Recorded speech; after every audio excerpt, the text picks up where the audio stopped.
Thank you very much for keeping us company. My name again is Helen Anyeweja. And we start from here. President John Dramani Mahama has paid tribute to Ghana's past presidents, from Osajifo Dr. Kwame Nkrumah to Nana Addo Dankwa Akufo-Addo during the country's 69th Independence Day celebration. Speaking on the theme, Building Prosperity, Restoring Hope, Mahama emphasized the importance of patriotism and unity among Ghanaians. He highlighted the country's progress and challenges, urging citizens to reflect on their role in shaping Ghana's future. Let's listen to the president. Along with the countless unsung heroes and patriots, they sparked a movement that altered the course of African history. Today, we honor the memory of Osajifo Dr. Kwame Nkrumah and all others who have led this country after him. All of them have been a part of our history and have brought us to this moment in our lives. From Dr. Kofi Abrifabuzia to J.A. Nkrumah, Akwesi Afrifa, Ike Achampong, General Akufo, Jerry John Rawlings, John Ajekum Kufuor, John Evans Atta Mills, and Nana Addo Dankwa Akufo-Addo. Every administration, regardless of its political inclination, has played its part in building the nation we all proudly call Ghana. Our democracy has endured because we've learned to compete without destroying, to disagree without hatred, and to transfer power peacefully, which is evidence of the maturity and the wisdom of the Ghanaian people. Your Excellency Prime Minister Terence Drew, your presence here today carries great significance for us. Your visits and our bilateral engagements represent more than just diplomacy. They signify a historic reconnection between Ghana and our brothers and sisters in the Caribbean, branches of the same ancestral tree. The dungeons of the Cape Coast and Elmina castles remind us of the dark chapters of history when millions of Africans were forcibly transported across the Middle Passage to the so-called New World. Yet from that tragedy arose the remarkable resilience, creativity, and cultural brilliance that continue to influence the world. Today, Ghana is working with partners across Africa and the diaspora to seek historical justice. Later this month, Ghana will submit a motion to the United Nations declaring slavery and the transatlantic slave trade the gravest crime against humanity.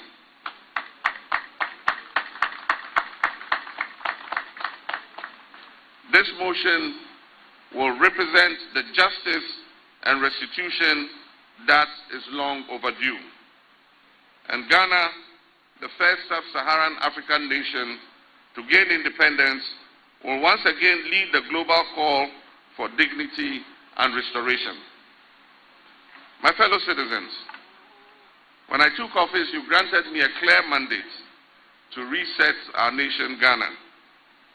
Resetting Ghana goes beyond simply managing our issues.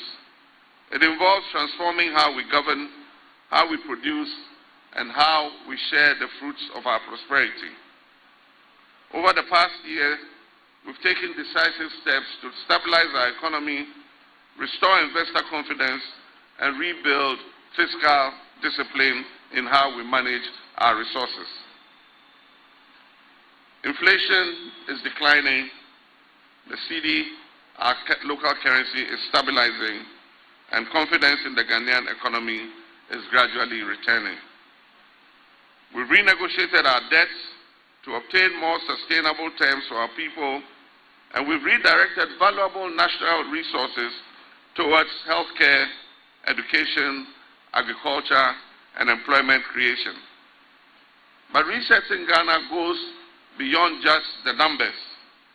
It involves resetting our values, our expectations, and the social contract that exists between leaders and citizens. Leadership must be accountable. Corruption is a cancer that erodes the very foundation of our nation. Every cedi that is stolen from the public purse represents a classroom that is robbed of textbooks. It represents a hospital that will go without medicines. It represents a road that will be left uncompleted. And it represents a young graduate that will be denied opportunity. Under my leadership, we're not just fighting corruption with words alone, we're strengthening institutions, protecting anti-corruption agencies from political interference, and ensuring that no individual, regardless of their status or party, is above the law. But government cannot win this battle alone. We must foster a national culture of integrity, where honesty is valued and public service is regarded as a sacred duty. Independence granted us freedom, but freedom demands responsibility. We need to re-establish discipline in our national life, discipline in how we manage public resources, discipline in adhering to the law, discipline in how we treat one another in public life. Patriotism should extend beyond just slogans. True patriotism must be shown through our everyday actions. The citizen who protects public property, the public servant who treats every Ghanaian with respect, and the entrepreneur. Now, my colleague Shadrach Ojame-Jari has been picking the thoughts of some dignitaries who graced the Independence Day celebration. Let's cross over to him at the Jubilee House.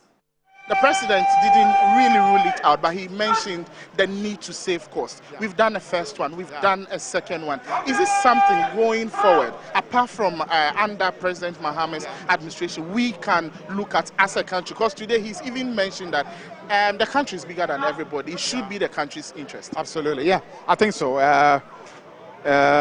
Next year is definitely our 70th anniversary, so I'm sure we'll have a much bigger one next year to celebrate the 70th. But I think all the other ones we can still do a much smaller version, because these are more commemorative. You know, in the past, I think we used to make it look as if we don't make it grand and big, then we've not celebrated. But really, it's simply to show that we remember our independence, honor the heroes that played a role, especially inspire our children behind us that they should continue to be patriotic and work for the country. So I think this version is one that we should be able to keep going forward.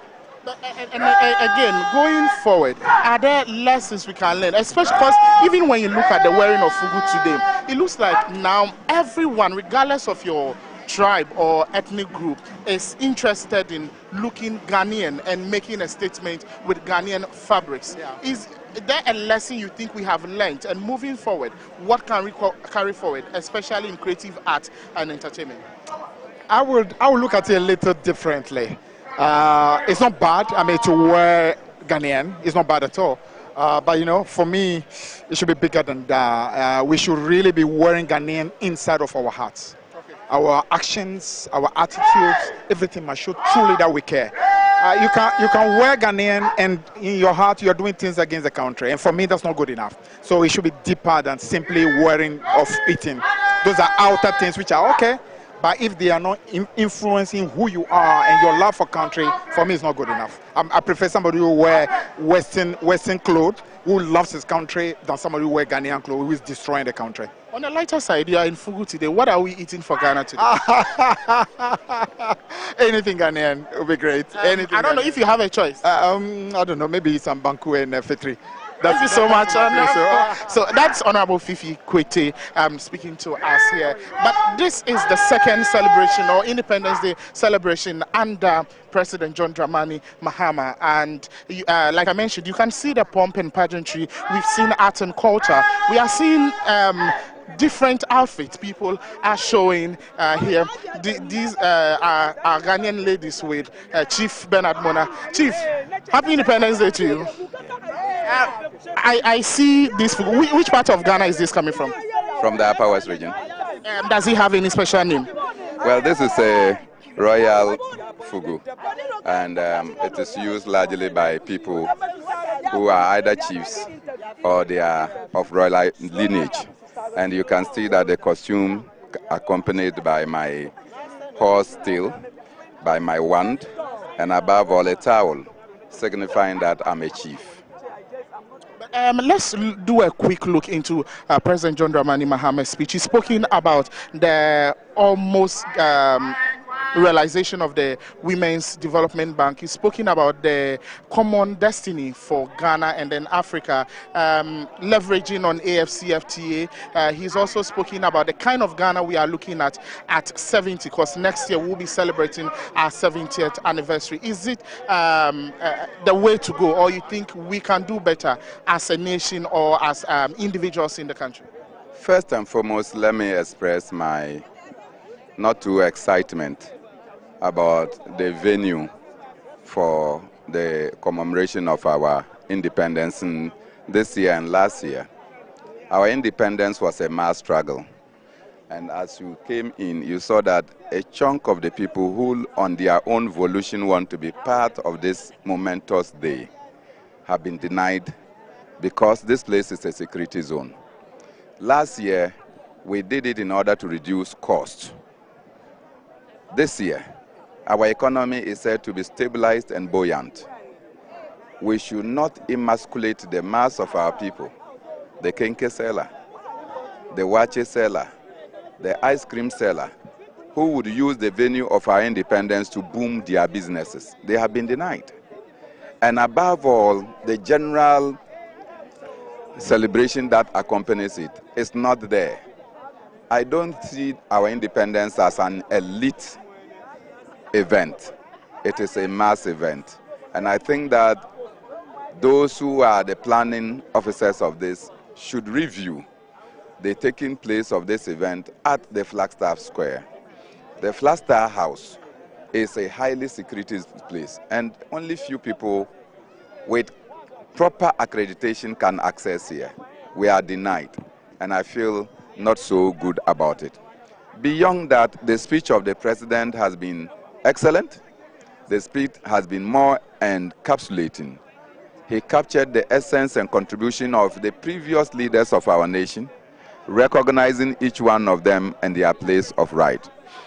But importantly, that Ghana need to rise above the pettiness in order to achieve full recognition of our women and their place of right. Generating an African Women's Bank or Ghana's Women's Bank is sufficient to give our women the needed basic capital that is required for them to be able to grow their small businesses. And I think that is important, that we take good concentration of our women. When men die, women take care of home. But when women die and you are not careful, men desert the home or even go and marry further in order that their children suffer. So I am all for it. And I think that not only should we look at taking advantage of the African trade, free trade area, but we should also move beyond that and ensure that our nation is able to leap the full independence and above all, unification of the continent of Africa. Individually, we cannot survive. Collectively, we are able to stand stronger and tougher. Right. Thank you so much, Chief Mona. So that was Bernard Mona. He's mentioned that it looks like deliberately or unintentionally the ordinary Ghanaian are being taken out of the celebration, because mostly what we see is anytime the celebration of Ghana's Independence Day, we end up or we have people coming in to sell to make ends meet. This time we are not seeing it, and he has called for a bigger celebration, especially at a time where we are touting Ghana's economy to be in very good shape. A very good afternoon. Happy Independence Day to you, sir. Happy birthday, Ghana. Well, happy birthday. Happy birthday to us all. It's in the right order. Yes. But Can we take a quick look into President John Dramani Mahama's speech? I was speaking to Bernard Mona a while ago, and then he has spoken about the need for the Women Development Bank and then other matters like the AFCFTA leveraging on it. What do you make of the president's independence? This is the second Independence Day celebration under President John Dramani Mahama. Yeah, this is the second Independence Day being held at Jubilee House. Usually it's been held at Independence Square. But before I proceed, I want to extend my condolences to the young man who passed away at Class TV, Class Radio. You know the chap. That's one of their journalists passed away and was buried last week. So I'd like to extend my condolences to the family. Now, coming back to reality, you know, we all can see that the president has done a very good job.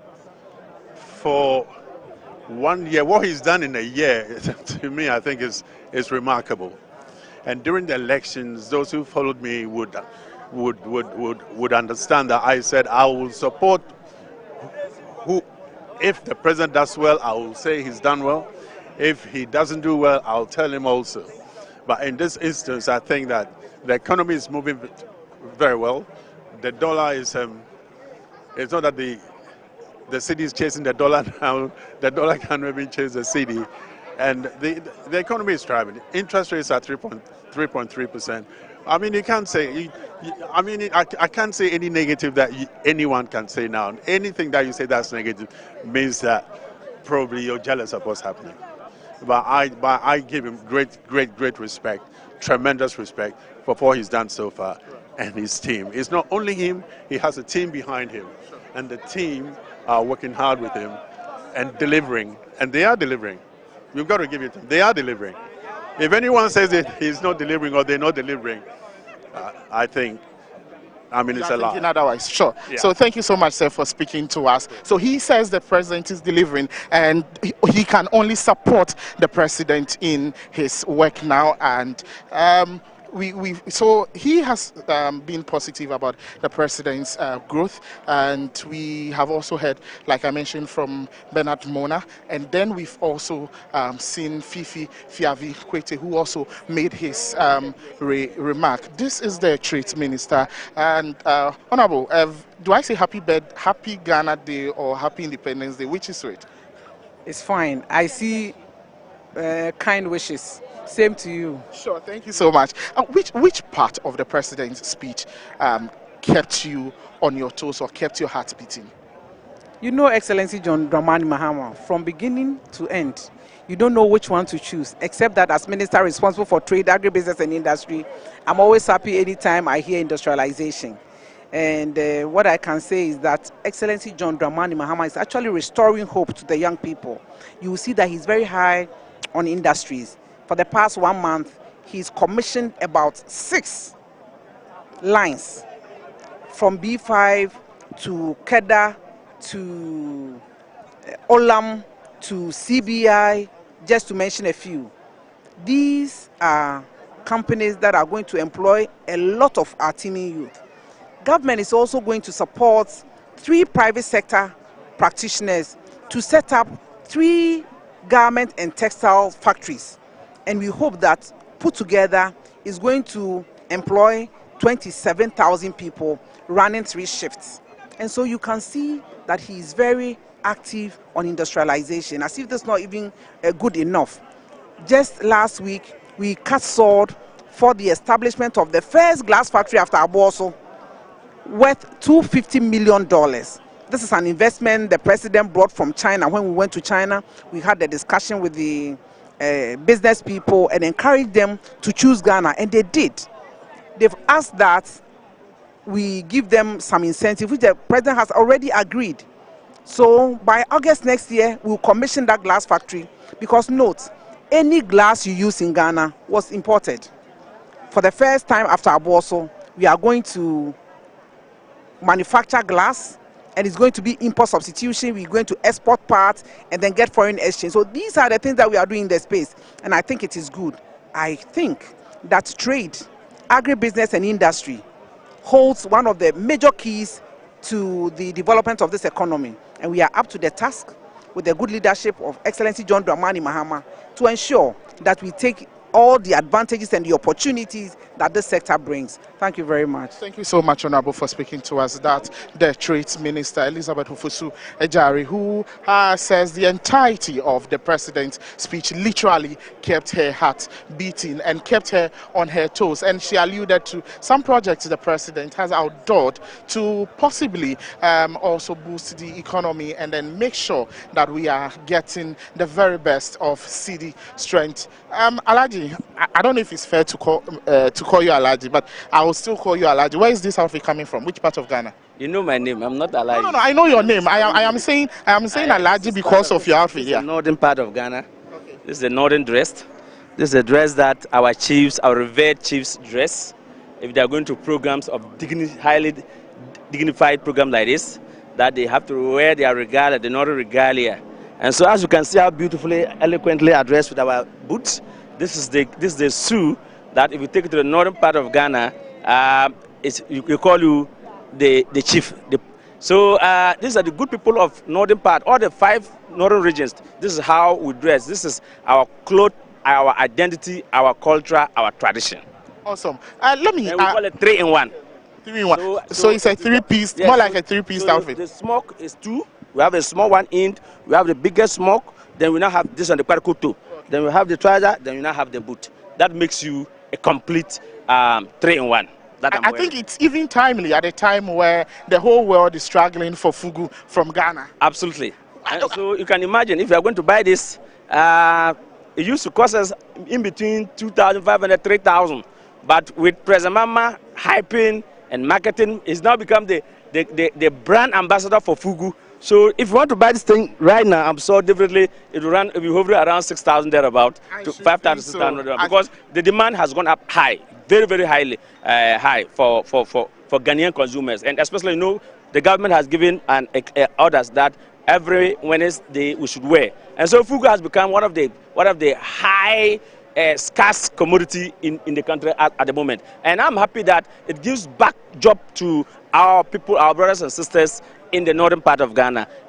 If you used to say there's no job, I'm sure many of our team youth who says that they have no job will have to go and learn how to weave. Maybe those they thought that those who were weaving this, they think that they have not been to school. It's not longer that because you didn't go to school. It now become a commodity that is demand. And I heard the Minister of Foreign Affairs Minister said that his colleague's Foreign Affairs Minister said the next meeting they would want him to bring smokes to wear them. And you saw the visiting president, how colorfully he was dressed, dressing with the headgear, and I'm sure his country will also be demanding some very soon. So our people, my brothers and sisters back home, those of you who are into this weaving business, take your job serious because very soon they will place order and you may not even be able to supply, to meet the demand. But at least they are doing their best, and you can see the finished product. Look at the design. If your camera can pick it, very durable. To see. And so this all chiefs, it should not be worn by only northern chief again. It is now a Ghanaian attire, and I think that whether you are a Asante chief, you are Ewe chief, you are Bunu chief, whatever tribe you belong, you are Gamanche, you can wear this because this is our identity. There's power in unity. There's power in unity, as the president said. And I'm happy that you are marketing my Fugu for the rest of the world to see. It's actually Ghana's Fugu, so it's our Fugu. It's our Fugu. Sure. So I think I need to come and wear you some. Oh, no, I'll be waiting. Will you be able to wear? I hope you won't tell me. Oh, I will. It's too hot and... No. I will actually be waiting for it in the office. Thank you very much. Thank you very much, Awingobet. So he has also moved that youth in Ghana who claim there is no job or do not have job to do should probably try doing the Fugu business. Honorable, yes, happy Independence Day to you. Happy Independence Day. What you are wearing looks Ghanaian. Is it Ghanaian? Yes, it is Ghanaian, 100%. That is. Why do you think most of us are now falling in love with the Ghanaian fabrics and moving away from the so westernized outfits? Yes, that is the reason why we are talking about made in Ghana goods. Produce what we eat, consume what we produce.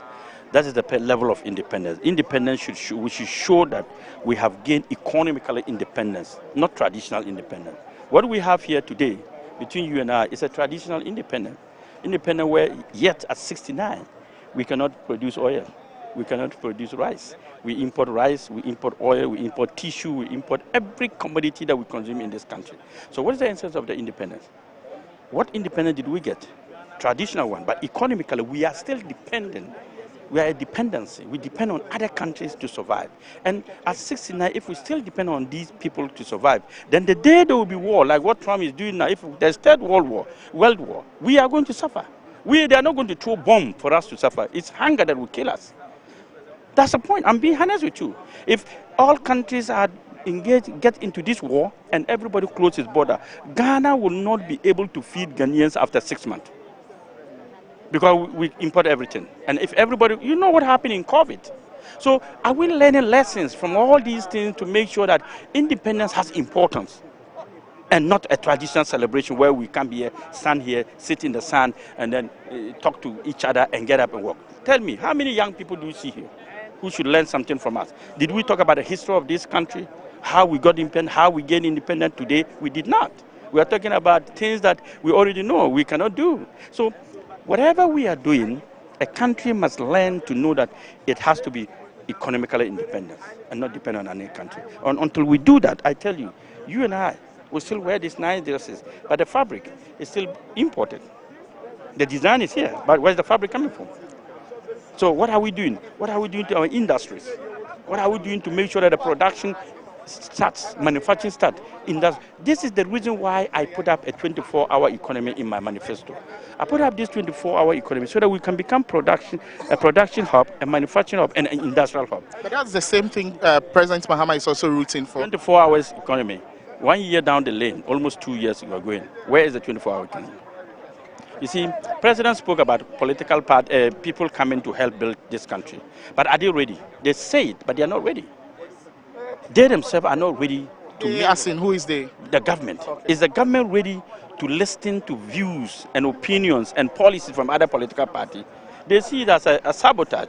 I know the 24-hour economy more than any person in the NDC. And I challenge anybody in the NDC to have a debate with me on the 24 hours. But you are also one tall, when I say tall person or big person when it comes to Ghanaian politics. Have you and possibly the other parties that are, apart from the NDC, other parties reach out to the president and say, can we have a seat? Let's talk about policies we also think were in our manifesto that can help your government. We have done that, but they think that they have their own party that structures, they have their cabinet that decides whatever they do, so they don't need anybody. And if you don't need anybody, you finally fall. And the problem is that this country doesn't belong to one person or one government. Look, President Akufo-Addo was president. Today you saw him where he was sitting. You saw where Kufuor was sitting. So that's the issue of history. You lose power, you win power, you finish power, you're going to sit somewhere. But when you are able to bring all these presidents together, what did you gain from the presidency? Is the President Mahama able to sit down with President Akufo-Addo, former President Kufuor, and say, look, this is our country. What did you do wrong in your government? Help me resolve it.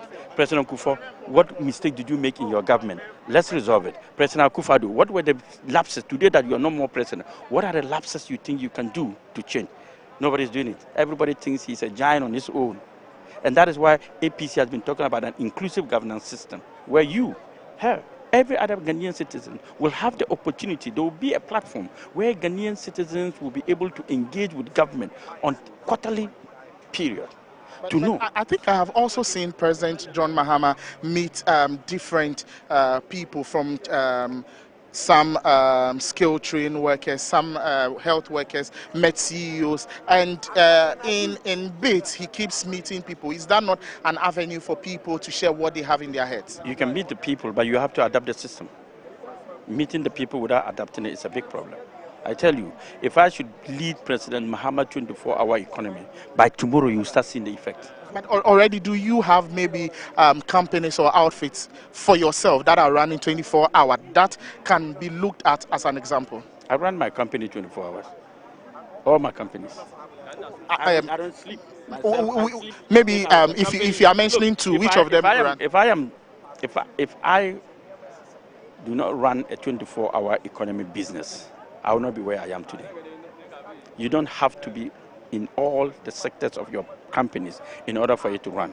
You put the structure in place, and the companies will run. Every 8 hours, somebody is doing something. Every 8 hours, somebody. It's like dividing your workforce. A 24-hour economy is an increase in production, manufacturing, and industrialization, so that we stop importing. If we begin to increase the production hub, 24 hours, 8 hours is gone there. We go to the manufacturing hub, 8 hours is gone there. We go to the industrial hub, 8 hours is gone. We have the cycle, 3 cycles. Manufacturing, production, and induction. That is the 24-hour economy. But what are we doing? We still not. Actually love to pay you a visit in some of your companies to see how the 24-hour economy runs. As I'm talking to you now, some are running. As I speak to you, everybody is working. It's a system. It's a system. If you have so many workers and you want your look, if you have a production company like, let's say, manufacturing phone, you don't close down.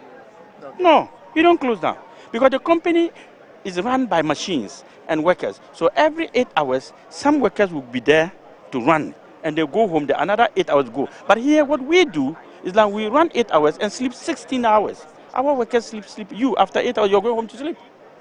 So I do 14 to 16 hours. Metro TV should be able to run 24 hours in its dealings, if the economy is running 24 hours. Because 8 hours, you will interview other team. When they go to sleep, the next 8 hours, another team will move to those teams and be interviewed. Then in the evening, those who are sleeping too, it's a shift system. A 24-hour economy means that it's a shift system. You know, when Ghana was struggling with the senior high school, that was what I proposed. I proposed a shift system for the senior high school, where some students will come in the morning and run and close, and others will come in the evening to solve the issue of the free senior high school. That was what I proposed to Akufo-Addo. So when you look at today's message from John Dramani Mahama, his speech, no part of the speech excites you? I see a president who wants to bring everybody together, but without putting effort. Yes, I see that. I see a president. Look, why are we here? I said, the people who were invited here are not all the people who are supposed to be here, just the people who are supposed to be here. But what do? We pick and choose the people who want them to come here. And then we want to build an inclusive government. How do we build an inclusive government? They said they spent 50 million at Black Star House, and here they spent 1.5 million. Tell me, these things that they put here, which one will cost the 1.5 million? Is it the chairs or the canopies? So what it's costing at 50 million at the Black Star Express? It's mismanagement, it's corruption, it's wastage. So until we begin to be sincere and honest to our nation, we can never achieve anything. But we are too corrupt to be sincere. Listen to that word. We are too corrupt to be sincere. But, okay, Honorable, lastly, before you go, on corruption and being sincere, people have also said, usually when political leaders are in opposition, they seem to have all the resources. Once they sit on the throne, it looks like everything gets vanished. Because every time we keep hearing political leaders saying people are corrupt, they are not sincere. Who can fix this mess? What can we do? Hassan Ayariga can fix this mess.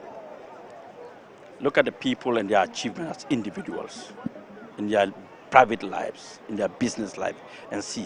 We've run this country by people who are not politicians, people who are not businessmen, and they've run this country down. Let's try giving this country to a businessman like Hassan Ayariga, and we'll see. The point of the point of the matter is that when you elect a president, and that president is unable to perform, you don't give him the second mandate. You change. We have to continue to change until we get the right person who can manage it. But we are too partisan to change. We believe in NDC and MPP. So they dominate. They know that after every 8 years, they have to take over. So they don't care. They are not ready to do anything. They want to be rich. But look, somebody who is a parliamentarian who never had any work becomes a parliamentarian. The next minute he's building story building that if you ask him about his salary, he cannot feed his car, the fuel of his car.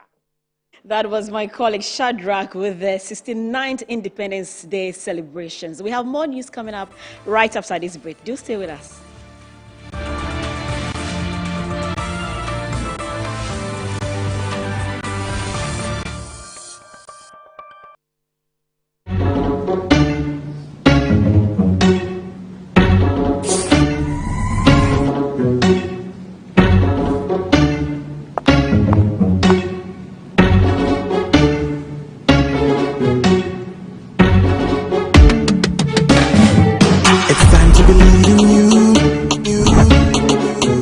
changing, so should you.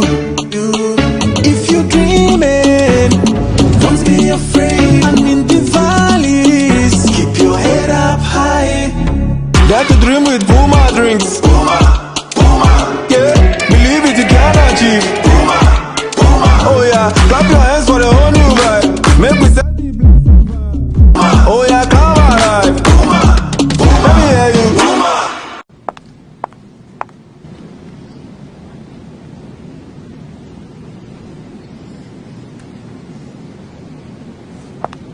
Puma drinks, a whole new vibe. Another quality product from Casa Precon. This advert is FDA approved. Good evening and welcome to the greatest show on earth. This is a people's game. They will be bubbling about this one for weeks and months to come. Let's go! Lights, camera, action. Put your mind to it, let the light that you remember. It's on SuperSport all season long. Pay your subscription today. Dial *759#. Available on DSTV and GoTV. Are you a headmaster, headmistress, parent, teacher, or an educator looking for high-quality textbooks for preschool, primary, and junior high school students? Look no further than Advocate Publishing Company. Advocate Publishing Company is a leading publisher of educational materials in Ghana that publishes very engaging, interactive, and comprehensive textbooks that meet the needs of students, teachers, and parents. Our textbooks are thoroughly published to make learning fun and easy. They are also designed to stimulate critical thinking, problem solving, and creativity in students. Make Advocate Publishing your preferred choice for all your educational needs. Explore our range of textbooks and educational resources. Visit us at the old GNTC yard near Kingsway, Accra.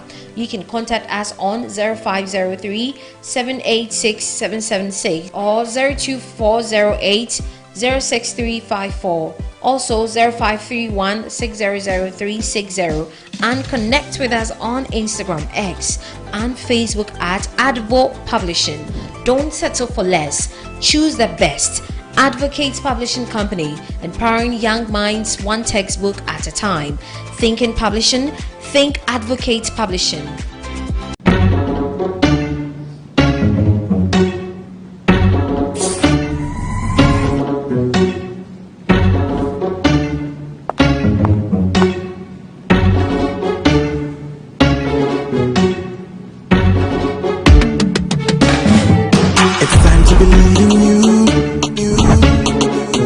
Changing, so should you.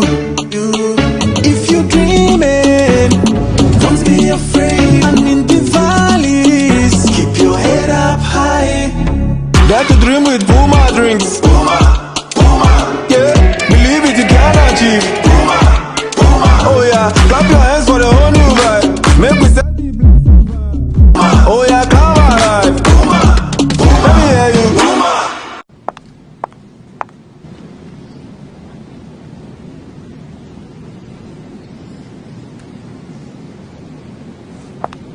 Puma drinks, a whole new vibe. Another quality product from Casa Precon.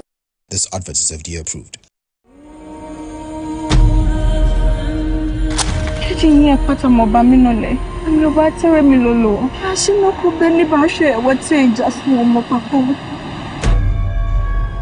Osmolelo. Me a twin jolly again town. Twin jolly. Yenekeshiane. Shiani.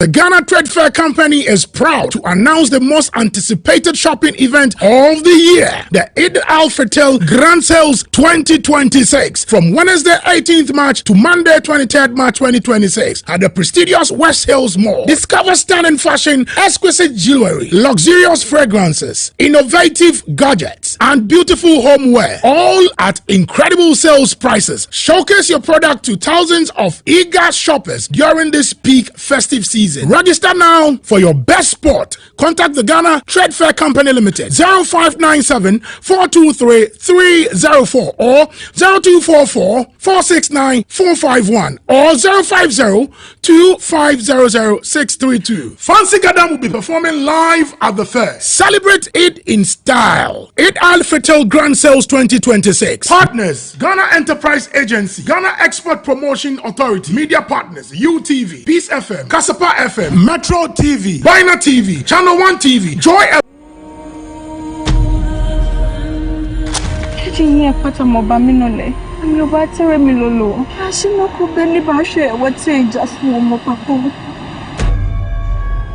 Osmolelo.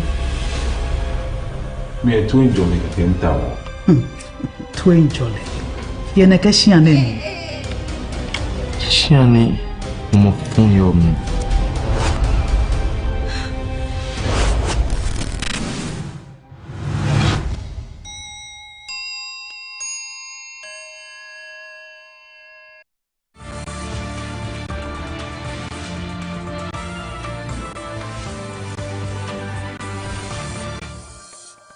You're welcome back from the break. We're still live here on Good Afternoon Ghana with the latest news updates. Now, the Member of Parliament for Fuasi Ribi and ranking member of the Economy and Developmental Committee, Kojo upon Nkrumah, has criticized the government's portrayal of Ghana's economic situation, saying there's a wide gap between official statistics and the lived experiences of millions of Ghanaians. Contributing to the debate on the state of the nation delivered by President Mahama on February 27, upon Nkrumah stated that the government is out of touch with reality and relying on data generated in Accra rather than engaging with communities nationwide. Speaker, we on this side have just returned from a tour of farming communities, agro-processing sites, and engagements with the middle class of this country. And we regret to inform our colleagues on the other side that as we listen to you paint a very glossy picture of the state of the nation, we observe that there is a wide gap between your state of the nation and the lived experience of millions of our compatriots in the country. Mr. Speaker, this is happening. This wide gap, this wide dichotomy is because our friends who are in government are sitting here in Accra and are generating their own data. They are reading that data. They are believing that data. And they are telling the people on the ground that that is the reality on the ground. And Mr. Speaker, we are disappointed but not surprised. We are disappointed because for a party that claims that they support the grassroots of this country, it's surprising that in 1 year, in fact, it's disappointing rather, that in 1 year, they have forgotten about the realities on the ground and are sitting here quoting 70%, 20%, 30%, 40%. Just 1 year. But we are not surprised, Mr. Speaker, because as we had mentioned in 2024, a lot of the things that they were complaining about, they were just trying to capitalize on the genuine pain of the Ghanaian people. It's not that they had any honest answers to some of those issues. Now, away from that, MP for Ifiduase Asokori, Dr. Nana Ayiwe-Friye, has called for the need to walk the talk on matters affecting women in order to create a future where women can excel without the threats of limitations. The Ifiduase Asokori legislator was on the statement on International Women's Day on the floor of Parliament on Thursday, March 5. Excuse me, many of us, whether destiny or not, our children, a lot of them are females. So we are in a position to really look forward to the future and see what must be done to really balance the scales. Maybe we keep talking about their political inclusion, but it's not only about that. A lot of women are excelling economically, and then also culturally they are there. But the public services, I think we should begin to start looking at the Public Services Commission to put pressure on the Public Services Commission to bring meaning to the fight. Sometimes people mistake it as female inclusion or women's celebration or growth means should be politics. Yes, political representation, we must make all we can for women's inclusion and the numbers to be increased. But then also in the public services, those who conduct interviews to grant access to jobs and, for that matter, persons to be employed. Are we making headway there? Are we seeing constructively that if 100 people are employed, some 40% are women? I'm not seeing that. Because if you go to a lot of the public sectors, the faces you see, many of them are not women. And I'm trying to use the opportunity in balancing the scale to highlight the public service sector. And today I associate myself with you, but for you taking care of me at home, and by for you also seeing me and seeing that the need for me to also grow myself in a way that I find myself into this house. But for a woman, I wouldn't have been able to achieve that. So I make this and I should associate myself to this and encourage the many people who are looking at me today that indeed we should walk. Now, away from that, the government has banned the land transit of 3 additional food items as part of efforts to curb suspected transit diversion and protect the local market. The latest items added to the restricted list are rice, mackerel, tomato puree. Pasta is also expected to be included in the list of banned items. President John Dramani Mahama announced the latest restrictions during the inauguration of Ghana's first pasta processing plant at Pom by Olam Agri Ghana. I heard at a point that Ghana is the second biggest eater of pasta in Africa. It's true because of our wache. Wache always goes with pasta, or as it's called in local parlance, talia. So I can understand that Ghana is the second largest eater, but I can't understand the country that was named as the biggest eater of pasta, Togo. And so I was whispering to the minister. I said, most of that pasta that is recorded as being eaten in Togo is actually being eaten in Ghana, because it comes across the Aflao border into Ghana. And so we need to look at those figures. Now that we have our own pasta factory here, we must make sure that cheap, imported, smuggled pasta is not brought in through our eastern border. Recently, we've banned the import of vegetable cooking oil after the incident with 18 trucks that were found smuggling vegetable cooking oil. We've added rice to the list. We've added tomato puree. How do they call it in Ghana? Tin tomatoes. We've added it to the list. We've added mackerel to the list. I'm going to tell the Minister of Finance to add pasta to the list. So looking ahead, this facility will not solve every challenge within our food sector. However, it represents an important and practical step forward.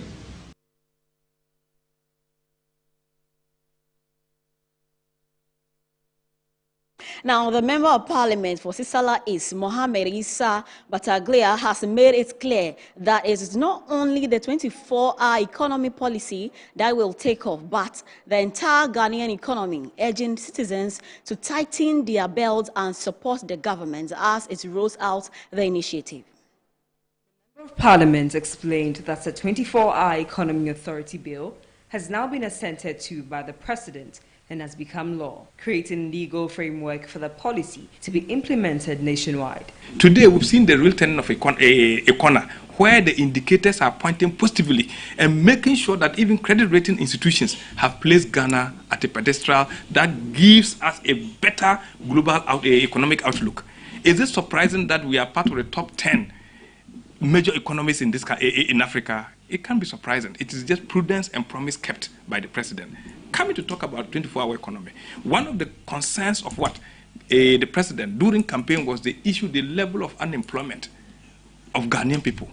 And at a point we're hovering around 14.8% of our population not being employed. And we felt that a simple concept that can propel our economy by getting one job to employ 3 people would have been perfect. And for that matter, let's use that as our flagship project. But to run that, a developing or a growing economy should be a moving economy. You should be able to face that with the big push, where we are looking at road infrastructure, so that it will be that easy to cut goods from Tumu to Accra without much losses. And clearly we are seeing those signs. He noted that under President John Dramani Mahama, the country is witnessing what he described as a turnaround in the economy, adding that the 24-hour economy policy will play a major role in transforming Ghana's economic fortunes. The President made it clear that in all the 16 regions that we have, 73 major projects are running. And in his recount, he counted Sisala East and Tumu, for that matter, 2 times. And I was so pleased. Fortunately, I have collaborated with the local authority there, especially my minister chief executive. We have identified the land. The chiefs have come in unison, and all have agreed that we are giving that land for a 24-hour economy. The Sisala East lawmaker further confirmed that preparations for a 24-hour economy model market in his constituency is about to take off, citing that constituents, including traditional leaders, have expressed excitement about the initiative and are hopeful it will create jobs and stimulate economic activity in the area. Where we are coming from, they looked at granates, they looked at maize, and see that if they can establish processing industry to be able to process what we produce from raw state, it will help. And many other sectors are getting that. They are even trying to connect with the private sector to empower them through giving them good finance to be able to do their businesses. That will link from production to value addition to the market. That is why when that kind of market is coming to Tumu, to be in the capital, I am sure the 24-hour economy will create jobs.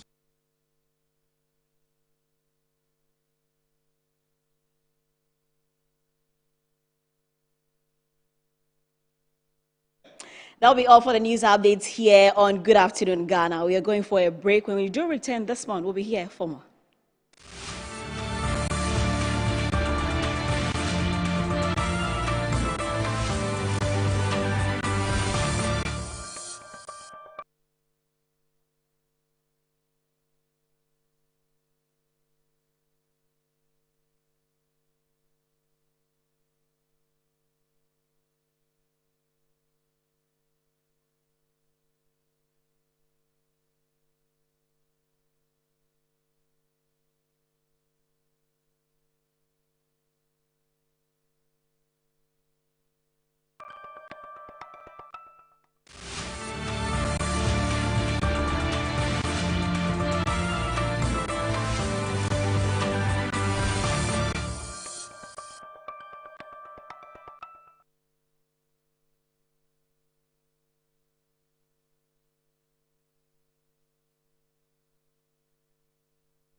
Your Excellency.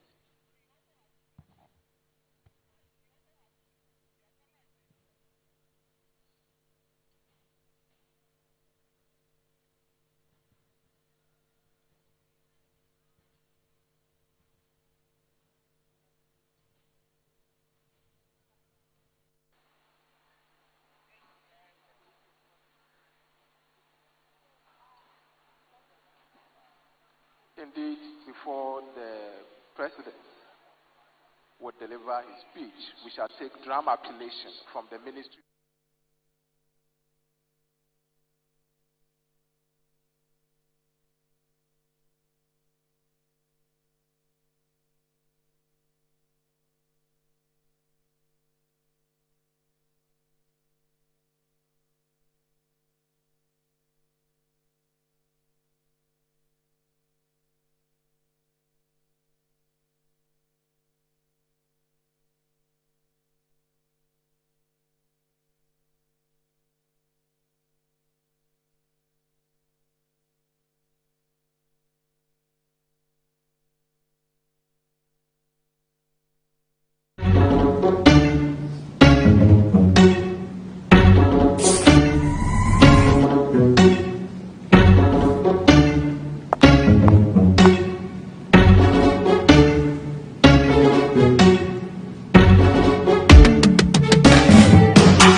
We are changing, so should you.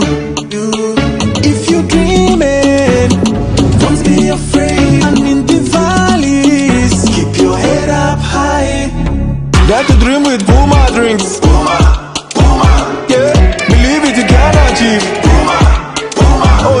clap your hands for the whole new vibe. Make we start the blast. Oh yeah, come alive.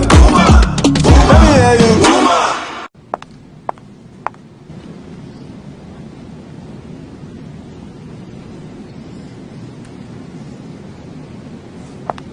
Puma drinks, a whole new vibe. Another quality product from Casa Precon. This advert is FDA approved. Watching DSTV means getting the TV you love, but staying connected means getting something extra. Stunning. Extra matches, extra dramas, the best local and the world's biggest. Extra laughter, music, movies, and extra vim. I love it. Just stay connected or reconnect and get upgraded to the next higher package at no extra cost. Charlie, we got you. Keep watching. Get more with DSTV.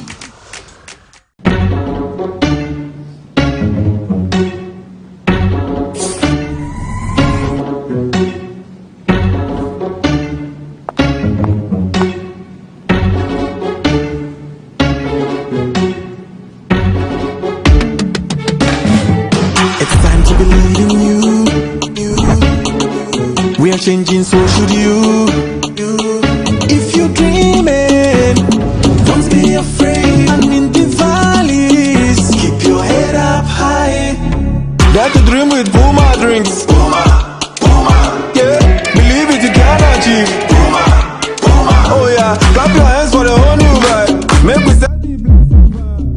Oh yeah, come alive. Puma, Puma. Let me hear you. Puma.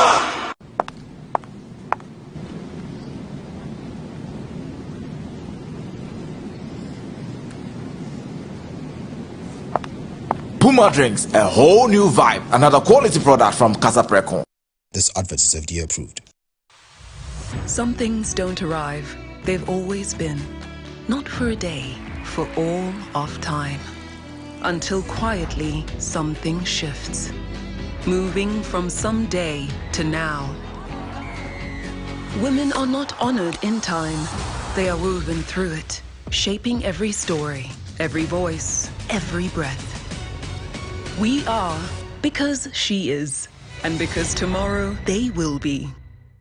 When nations rise, it begins with bold conversations. When economies grow, it is driven by partnership. This April, Ghana's business and policy leaders converge at the Fugu Business Forum 2026, the nation's premier platform for investment, enterprise, and economic transformation, with special guest of honor, His Excellency President John Dramani Mahama, joining captains of industry, financial institutions, investors, and entrepreneurs. The Fugu Business Forum is more than just an event. It is a call to action. And so let us work together to build a Ghana that is competitive, productive, and inclusive, and a Ghana that creates opportunities for all. Come, let's engage in high-level dialogue, explore industry exhibitions, build powerful networks, and unlock real opportunities from finance and insurance to manufacturing, agribusiness, SMEs, and innovation. This is where it all happens. From the 3rd to the 5th of April 2026 at the Fugu Convention Center, ATBA, go to www.fugubusinessforum.com and register now. To register for exhibitions, call 059 555 5885 or 059 555 5995. Fugu Business Forum. Connect, promote, grow.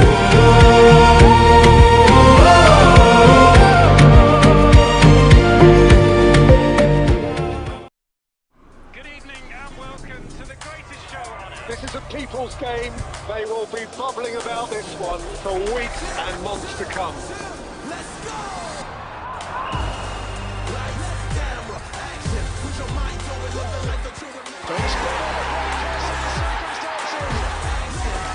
It's on SuperSport all season long. Pay your subscription today. Dial *759#. Available on DSTV.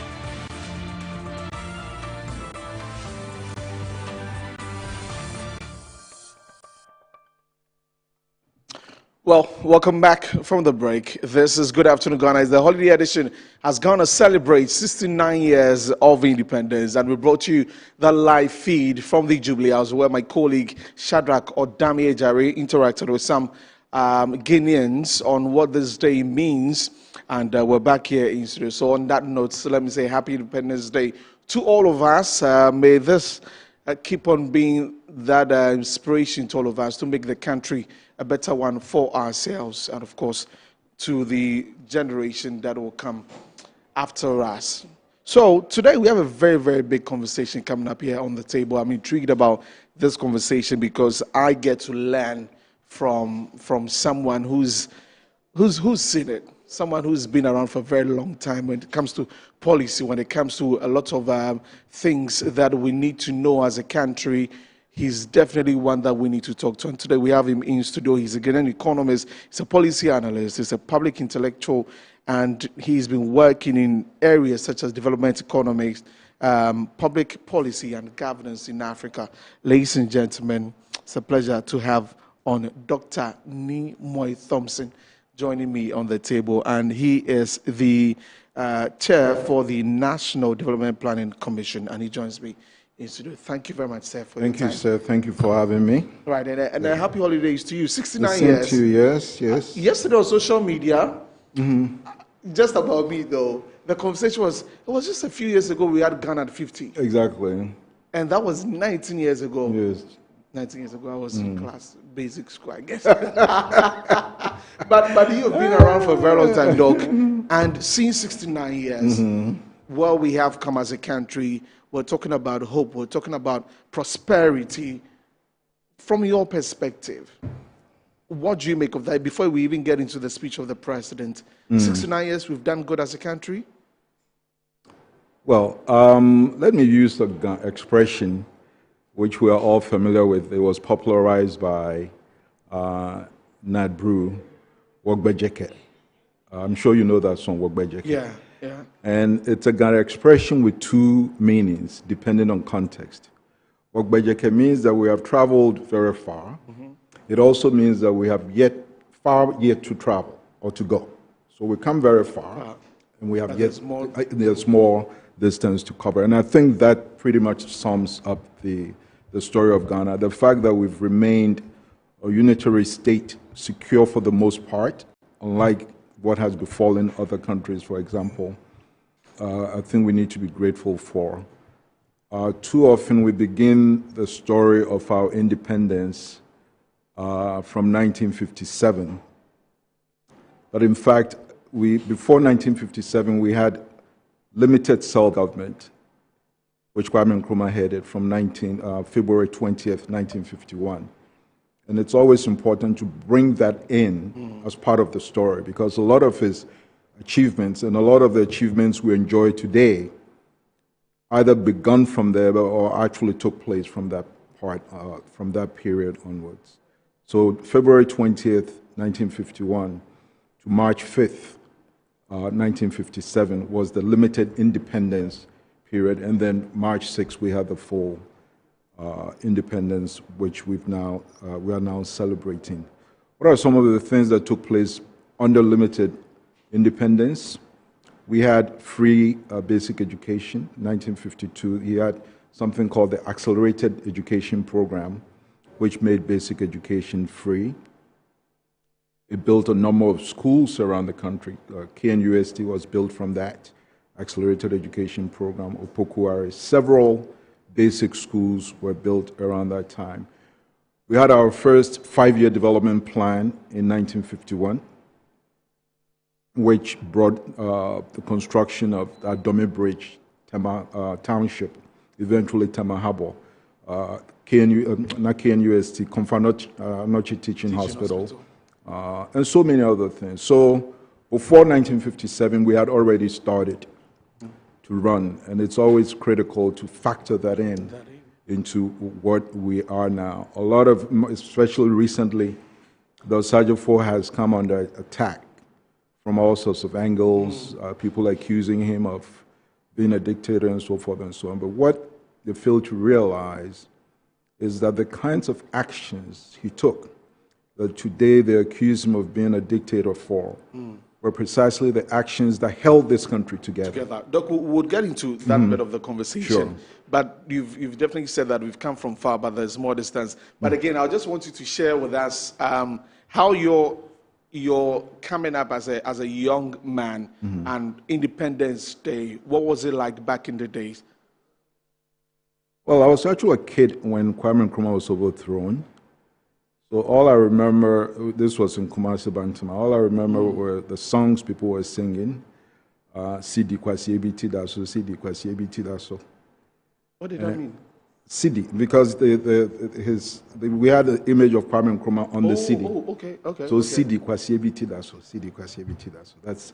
Those were the insults that were hurled at him at the time. And then there was other vulgar ones that I cannot sing. So was it that people, as you say, that now there are attacks on Kwame Nkrumah and what he has done for the country and all that, and what you just shared with me, was that back in the day also, people did not agree with some of the things that he did and all that? There will always be people who disagree with what any president does. It happened with Nkrumah. There were people who disagreed with those who overthrew him, those who came afterwards, the people who disagree with the current president on any number of issues. So disagreements are very much a part of any governance process or any activity that involves people, except that in the case of Nkrumah, I believe that he was misunderstood. Okay. And that then led to the coup. It took us a while, or it's actually taken us a while to see what we lost as a result of that. But after the coup, certainly there were some challenges, starting in 1965. He was overthrown in 1966. But in 1965, we had problems with cocoa prices, just as we do now, where the cocoa prices went down and the ability to mobilize the funds to finance his 7-year development plan, 1963 to 1970, was diminished. And so we were having some challenges, as all countries do. If we were to have a military coup every time a country goes into a crisis or whatever, there will be virtually military coups every day, everywhere, somewhere. But such was the situation that people then took advantage of it in 1966.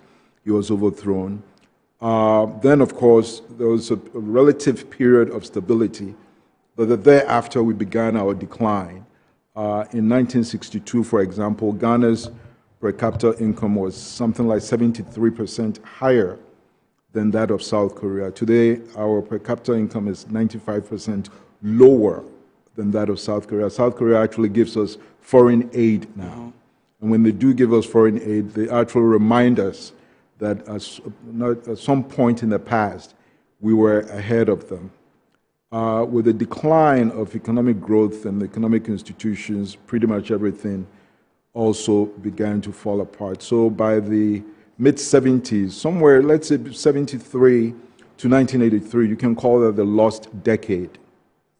That's where the economy really imploded. It ground to a halt.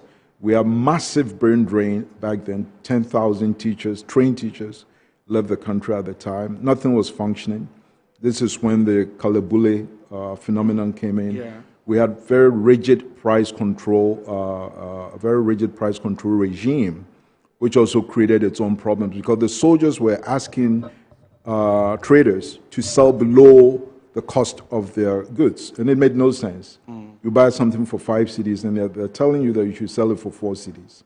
So people would then hoard the articles, the items in their homes, and then where the government was selling at the fixed price, yes, they would ration it. And whenever you ration things, they become scarce. And so there was a struggle for what we call, or what's called, and these days we don't use that term, essential commodities. Okay. Milk, matches, soap, cooking oil. These were all things that were very rare.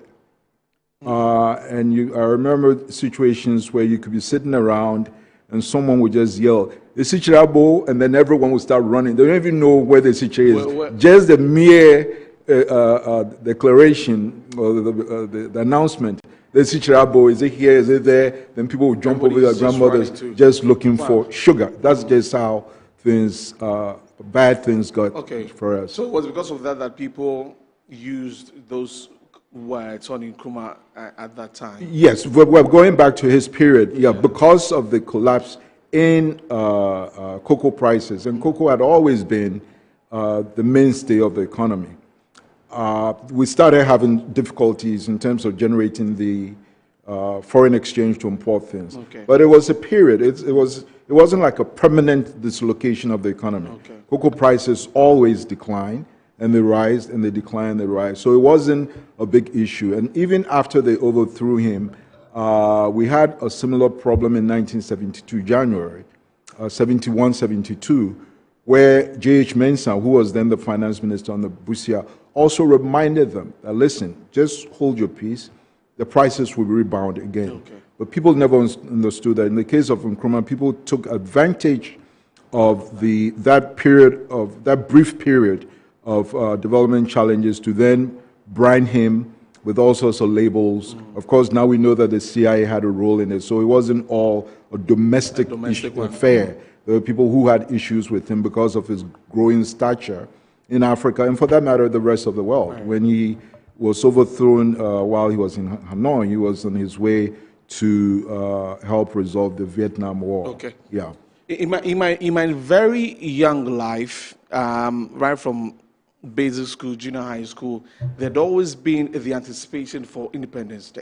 Okay. 6th March, it's a big deal. It was a big thing. It was a big deal for us. We were ready to get to do the rehearsal with the marching and all of that. Is it still there, that pride? Do you still feel that from, even now as we turn the Gen Z generation, of course, on social media, even towards this, from Monday, there has been a lot of talks about jerseys. Everybody wanting to grab a Ghana jersey and wear post on social media on this day. Right. Do you still think we have that sense of pride as Ghanaians, even from your generation to mine, and even those that are younger ones we see now? I think it's still there, but it's largely symbolic. We need to move a step further and make it felt in our lives. Okay. In the form of patriotism, in the form of civic duty.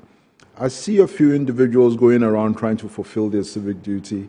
There's this guy called Ralph, the Ghanaian or something like that, who goes around. Ralph. Okay. Yeah, the one who kicked quite a fuss over the cathedral. Right. And then now he goes around pointing out issues of public sanitation.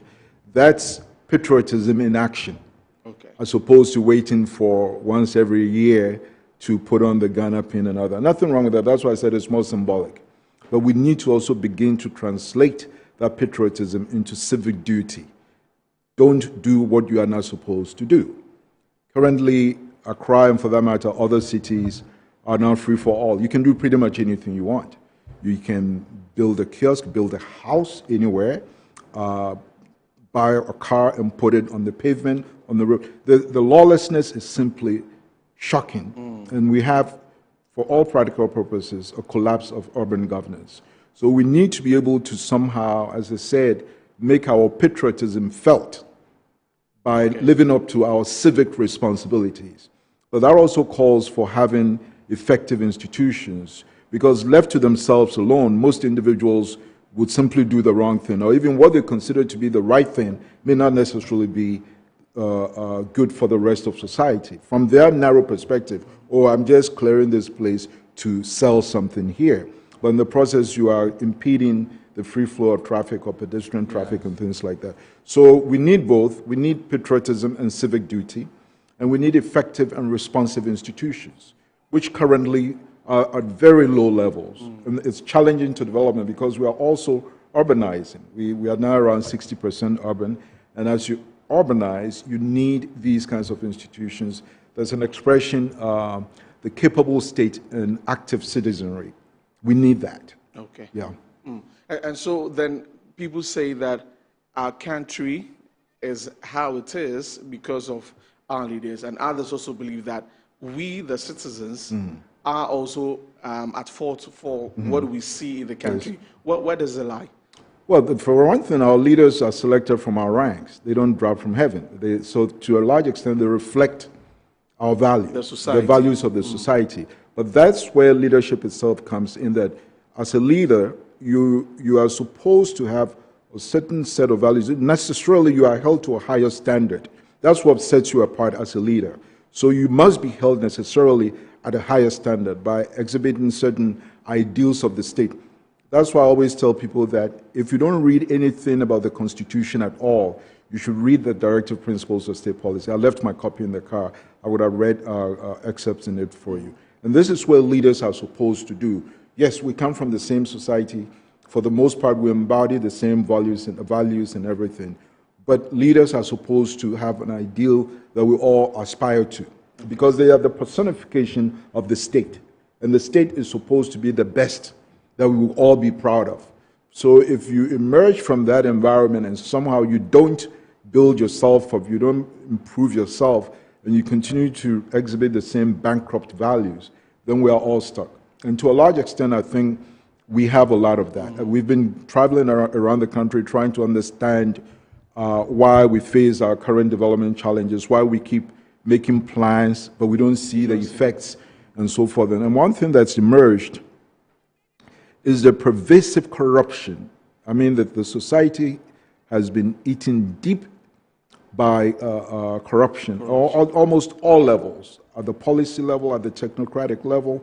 There are three levels of corruption. You have the high level, the political level, you have the bureaucratic, and then you have routinized corruption, police officers stopping you to shake you down, the district assemblies. Currently, the assemblies are perhaps the weakest link in our, the weakest link in our development chain, and we cannot really develop without taking the assemblies through aggressive, profound, purposeful reforms. We haven't done that, and we've allowed them to kind of disintegrate over time. Instead of building their capacity to deliver development, we rather created more assemblies. I think we created about 44 more. It's now 261. And several of them, frankly, don't have the capacity to even survive on their own. And where they run, the resources are either misused or stolen. Years ago, before we had the redenomination, there was a scandal in the papers about revenue collectors at the AMA then, who would collect 1 million cedis and then move the decimal point 1 point over, and then they will report 100,000 to the assembly, and then they will keep the 900,000. Just imagine. They were doing that. And they were quite wealthy. There was a scandal here in Accra. I understand some of this is still going on. And without addressing these things, no amount of money, you can mobilize all the revenue you want, it will end up in people's pockets. So from where you sit as a development person and you see the work or what has been done over the years, and then you see maybe your grandkids, you see the Gen Zs, as we call them now, and all that, do you see a hope of the kind of development that we're looking forward to as a country? Sure. And as I said, I see young people. I mentioned this guy. They talked about Ralph and and a couple of other young people I've seen. They're using social media to raise awareness. There's a guy who goes to La Paz to make sure that people don't sit on the footbridge and so forth and so on. So they're doing that. I've seen the Bus Stop Boys and so forth. And they're doing some of that. But that's supposed to be complementary to wider issues of effective institutions. Because individual effort can never be a substitute for the role of the state. Because the state does not only have the resources, it also has the power of enforcement. So Ralph can go around and complain all he wants, he cannot arrest anyone. But the state has that capacity to arrest someone for doing the wrong thing. So civic responsibility and the state's own responsiveness, these two must come together. I'm happy that the young generation are using social media to create awareness. And I see a level of entrepreneurship also on some of them who have built their own studios and employing people and so forth, which is good. There are times when I go on social media and I see all these young people, and that aspect of it actually does give me hope. They are very intelligent, they are very articulate, purposeful, they know what they want, but there has to be a critical mass for that, and then it spreads all over. Of course, on the other extreme, there are those who just sit on social media and all they do is they are tapping into somebody's blessings and all that, which really doesn't go very far. So we have that also. Tap into somebody. Yeah, you're sitting there, get off your ass and go do something like your contemporaries are doing. So we know for the NCC is supposed to be doing some of these things, but the empowerment and the resources to be able to get it done sometimes gets difficult. A few days ago, spoke to the Greater Accra Regional Chair for the NCC. He was here. Talked about a few things that they're doing to educate young people about their civic responsibility and patriotism and all of these things. But I guess there's not much they can do if the resources aren't coming in. Talking about strengthening institutions, you talked about corruption again. And I'm sure as a country we have more than 3 anti-corruption institutions, but we seem to always be on a high in terms of corruption-related issues. Yes. What's the problem? Is it that all the agencies are not collaborating or they're not doing effective work? What really is happening with that? Because currently we are 73 out of, I think, the country, the CPI that came out. Yes, it's not looking too good. Right. That's largely because we're also quite reactive. We wait for the corruption cases to happen, and then we go through the motions of fighting them. There's a prosecutor in South Africa who made a very profound statement. Taken out of context, you wouldn't understand it, but once you understood the context, you would understand what she was saying. She said that we cannot prosecute ourselves out of corruption. In other words, we need to instill certain values among the population, starting at the earliest stage possible, that we grow up with. For instance, we all are raised to believe that it is rude to give something to someone with your left hand. Yes, right. We observe that religiously. There's no police enforcing, but we do that. We need to have a system like that where we develop these values. We have integrity to the point where you do the right thing. That's because that's what you're supposed to do. And these can start, currently, yes, you can intervene at the mid-level, trying to prosecute people and so forth and so on. But it has to be a values-driven development, and that's what we are working at. I'm glad you mentioned NCCE. We will actually be working with them, NCCE and ISD, Information Services Department, to do what we call new values, new society. But it's not going to be applied only to the current generation. This is something that will have to start from the early classes. We used to have something called the courtesy for boys and girls. I understand that they are no longer in class. Sometimes they are no longer being used. But sometimes when I'm driving around and I see kids in school uniform walking to school with traffic behind them, I think of that because I remember clearly we were taught that we should face traffic so that in case of anything you get out of the way. But now you are walking with traffic behind you. Anything can happen before you know it, you've been run off the road or possibly even worse. So the civic aspect, yes, civic duty, civic education, but it is going to be intergenerational. We've fallen behind so low that you can't just jail people or look at how long it's taken for government to prosecute people and get money back. You can't do that. We need some sort of self-policing, and that self-policing will only come with certain values that are inculcated in us, similar to not giving something to someone with your left hand, whether there's a police officer there or not. So that's the kind of situation that we want to find ourselves in. Others have done that. People always talk about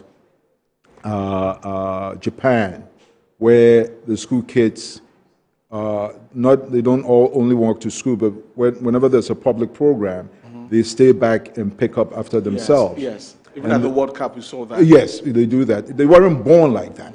Those are values that they were inculcated with. I've heard stories of police officers having spare umbrellas in Japan. And if it's raining and you don't have an umbrella, they can give it to you. They can loan it to you. And the next day they expect you to bring it. And people do bring it back. That kind of thing. We need to move that. Except that our society, we've been so caught up in crass materialism that the end always justifies the means. It doesn't matter how this Ashimashi got wealthy or whatever. We just, director, yeah, boss, I gave it, and that kind of thing. We pamper them. They're given front row seats in the churches and all that. So it will have to be an aggressive, comprehensive approach. As I said, from our experience, from our travels, from our engagements with people, because everyone wants to know, why are we not developing? We've had so many development plans, but we are not seeing the effects. And as we talk to people, corruption, my own view is that if we were to deal with corruption effectively, reduce it to the barest minimum, would have overcome over at least 90% of our development problems. Yes. Because the monies we have, it's not that we don't have money. We do get money for development, but the monies end up in people's pockets and private bank accounts. So the money that could buy you, say, 100,000 desks may end up buying you only 50,000 because the monies have been, the price of the desk has been doubled. So you can only therefore buy half. And then you end up seeing children sitting on the floor in classrooms that were supposed to be classrooms. And the people who take these monies then use them to send their kids abroad or, I don't know, they do all sorts of things with it. So the values, so we are promoting the values-driven development and, of course, the related civic responsibility. But at the same time, we expect the state to also play its role by raising the bar. Very important. Well, if you just tune in, this is Good Afternoon Ghana, the holiday edition with me, Desmond Okrekudanso, and I have here with me the chairman of the National Development Planning Commission, Dr. Nimoy Thompson, and we're just having a conversation about Ghana. We're learning about our country. We'll definitely get into his outfit in a bit. But my next question is, as Ghanaians, growing up, we've always heard we are the gateway to Africa. And we also have talked about our challenges when it comes to development, and as Doc was saying. So I want to ask Doc, do we still hold that as the gateway of Africa? Are we still that country, or we're still living in nostalgic moments that we are the gateway to Africa? Are we still the gateway to Africa? The irony is that as bad as things are in Ghana, compared to other countries, in many respects, we are like heaven. As bad as things are. And you see that from the patterns of migration, people coming here and so forth and so on. So that is a feel-good factor. But that shouldn't make us complacent either, because we know our potential. We know where we could have been if only we had followed the script. And the fact that we've actually regressed in certain key indicators. As I gave you the example of South Korea, where we had a higher per capita income than they did in 1962, and today is lower. I've been looking at the rail network in Ghana. Some of them were actually functional just 10 years ago. Now they've all gone back. So we should be happy in the sense that we are good enough to be the envy of others. The attraction for others, yes. But we should also look at ourselves relative to our potential, where we could have been that we are not. So that we'll be even better than how the others perceive us. Doc, you have traveled extensively. Yes. Let me put you on as well and say top 5 countries in Africa that you have traveled to. Is Ghana part? I mean, of course, you're Ghanaian, but looking at development, democracy, all of these things, pointers that make up a good country, are we in the top 5? And what would be the other 4 or 5? Oh, certainly. I mean, certainly. Despite, as I said, despite all our challenges, we have good things that we can say for ourselves and good things that other people can say for us. I've lived and worked in other countries. Sierra Leone comes to mind right away, even though they destroyed it by the Civil War. But it's a naturally beautiful, one of the, Freetown in particular, has a natural beauty that I haven't seen anywhere else. I hope they manage to pick themselves up fully and restore restore it to its glory and luster. I used to live there in the 1970s, and they had these beautiful buildings in the hills.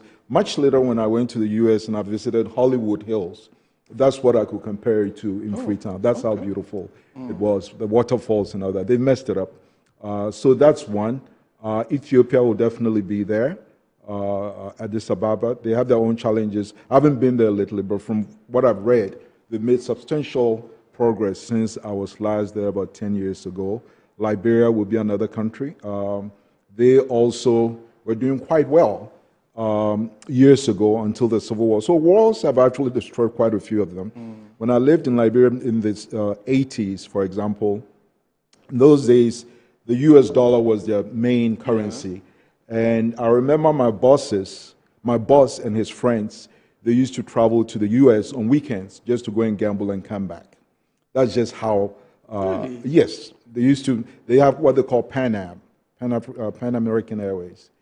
So they will fly on weekends, Thursday or Friday, go to Atlantic City, go and gamble and come back the next week. That's how good they had it. And then they allowed the Civil War to destroy everything. The potential is there. They are still massively endowed. natural resources, iron ore, all sorts of things that they have there, they can do well. I recently spent about 3 years in Pretoria, South Africa. I will put Pretoria up there also. South Africa in general, even though they face challenges, for some reason they allow themselves to be overwhelmed by doomsday. But the foundations for recovery and growth, as they've always done, are certainly there. The Pretoria itself is a very beautiful, well laid out city. For the most part, highly functional. And I think it also gives, I think that South Africa has now regained the position as the largest economy in Africa. For a while, it was overtaken by Egypt and even Nigeria, but Nigeria has dropped substantially since then. So these are some of the things that come to mind off the top of my head in terms of countries that I'll put up there in the top 5. Nigeria I will include because of their latent potential. They are sitting on massive potential. I see Dangote is beginning to shake up things. Okay. He's becoming like the Elon Musk of Nigeria now. Elon Musk is involved in so many things. Dangote has gone beyond cement and all these things, and he's now doing pretty much everything, steel and all that. So he may be the one to actually help Nigeria put on, quote unquote, its best cloth, as we say in the, because Nigeria, there's so much in Africa that depends on Nigeria. Yes. If Nigeria succeeds, if it really becomes the strong, dynamic, assertive country in Africa, there will be a pull-up effect on the rest of the continent. So we also need to look to them and see. People often forget the influence of Nigeria on Ghanaian history dating back many decades. We've been interacting with them. My mother, for instance, her father was from Jamestown, a carpenter, but he traveled to Nigeria and he took his friend, and that's where my mother was born. There are several people. Bedema, I was surprised to hear Bedema of Nkrumah fame, who worked with, he was born there.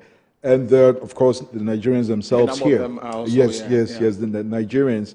There was Nnamdi Azikiwe, a journalist who was very prolific during the days of the Gold Coast agitation. I once went to a place, and you should send your reporters to go and look at this town in the eastern region called Mangwasi. Mangwasi. I should know there. You should go there. Are you from the eastern region? I'm from Ebri to Adoso. Oh, Adoso. Yes. Oh, okay. Adoso has its own unique history. One of the wealthiest families ever in the Gold Coast. Perhaps in today's prices, they might rank with Dangote or whatever. They were called the Ofori brothers. Ofori brothers from Adoso. I think there were 3. Their father was a reverend, and they were cocoa merchants and other businesses. But they had offices in Mangwasi, that's one. They had offices in Accra, they had offices in London, they had offices in Germany. This was during the colonial period. Then they should. The Ofori brothers, you should check them out. I have some material in my computer. I'll look for those and send them to you. But Mangwasi was ground zero for the cocoa resistance in 1936, 1937. They held up their cocoa prices. See, cocoa has been such an integral part of our history for so long. They held up, they said, no, the prices are too low, we'll never sell them to you. So they actually burned cocoas at Mangwasi. And I went there, a friend of mine, Kudra Fari, went there 8-9 years ago, and they were telling us the history of Mangwasi, how it began to decline when the Nigerians and other quote-unquote aliens were deported in the 1970s. The Nigerians were obviously very active in the purchase and selling of cocoa back then. Following their deportation, the industry started. At least that's what they told us. Oh, wow. So Doc, who is our Dangote? Who is Ghana's Dangote? It's a good thing that you should ask, because the plan, the President Mahama directed us to prepare a consolidated plan that will be binding on all Ghanaian governments, constitutionally underpinned, specifically using the directive principles of state policy. And one of the elements of it is what we call Ghana Inc. Ghana Inc. Yeah, that we need to be able to develop a Ghanaian private sector insulated from the vagaries of the political cycle. Exactly what form that would take is yet to be determined. But we need to have some Ghanaian private sector, both international and local. Certainly we encourage them to go international. But they will be so dynamic that the government will actually support them irrespective. Unfortunately, we are so caught up in partisanship that sometimes, oh, he's this businessman, he belongs to that party. So no, ultimately, we harm ourselves. Typical example is what happened to Kwesi Ndum. I don't know all the full facts. They say he did this, he say he didn't do that. But the bottom line is that the destruction of his business didn't just affect him. In fact, he's doing quite well as an individual. Both in Ghana and the US, he's doing quite well. But the rest of the economy suffered. Jobs were lost. Government revenue was lost. Revenue going because I understand his banks were all networked. Yeah, so he was paying the telcos and other. All those monies were lost. So we need to get to a point where common sense needs to prevail. That, all right, let's cut through this foolishness and have Ghanaian businesses that operate as Ghanaian businesses. We support them, no matter what.